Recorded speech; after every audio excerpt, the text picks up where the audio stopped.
Magandang tanghali po sa lahat. Tayo nagbabalik ulit dito sa ating munting channel para pag-usapan ang another coins.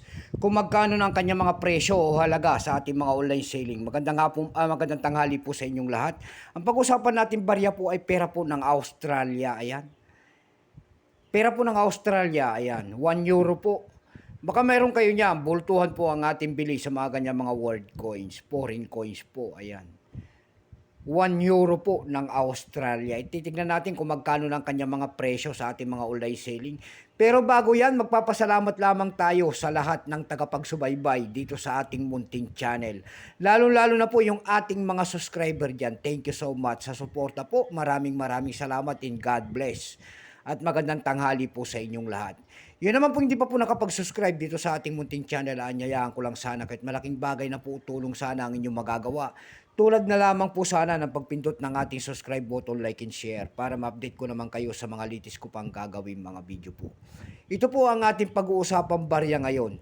Baka mayroon kayo niyan ay bultuhan po ang aking bili sa mga ganitong mga world coins 2017.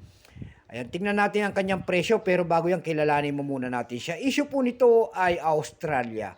Period niyan ay Second Republic, 1945 up to date po. Type nito Standard Circulation Coin Shares, 2008 hanggang 2024. Value nito 1 euro. Currency euro 2002 up to date po. Composition yan by metallic, copper, nickel, glad, nickel, center and nickel brass ring. Napakahaba. May bigat lamang itong 7.5 grams, may habang 23.25 mm. May kapal po naman itong 2.33 mm. Hugis po, bilog, orientation nito ay middle alignment. Number NDAS7905. Reference number KEM-3142. Tatlong klase po ang inilabas. May proof po ito at saka BUSIT. Itong hawak natin, ito po year 2017, 9%. Ayan, 9% lamang kung ilang piraso po ang ginawa ng Australia sa hawak nating barya. Ito po ay 8 million. May presyo na rin po yan doon sa ating lumista kung tawagin ng ating mga kolektor. Ayan. Yung kanyang very fine ay 60 pesos. Extra fine 60. Almost ang circulated ay 150. Ang circulated nito ay 150 pesos din. Tayo naman po'y dumako sa kanyang mga presyo sa ating mga online selling tulad ng eb.com.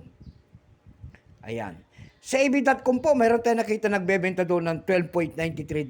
Nasundan niya ng $10. Meron na rin tayo nakita doon na $9.95.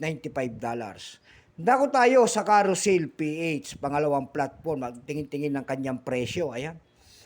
Kaya dumako tayo sa Carousel PH. Nagtingin-tingin tayo ng presyo niya doon sa Carousel PH. Doon sa Carousel PH po, meron tayo nakita nagbebenta nito ng 480 pesos.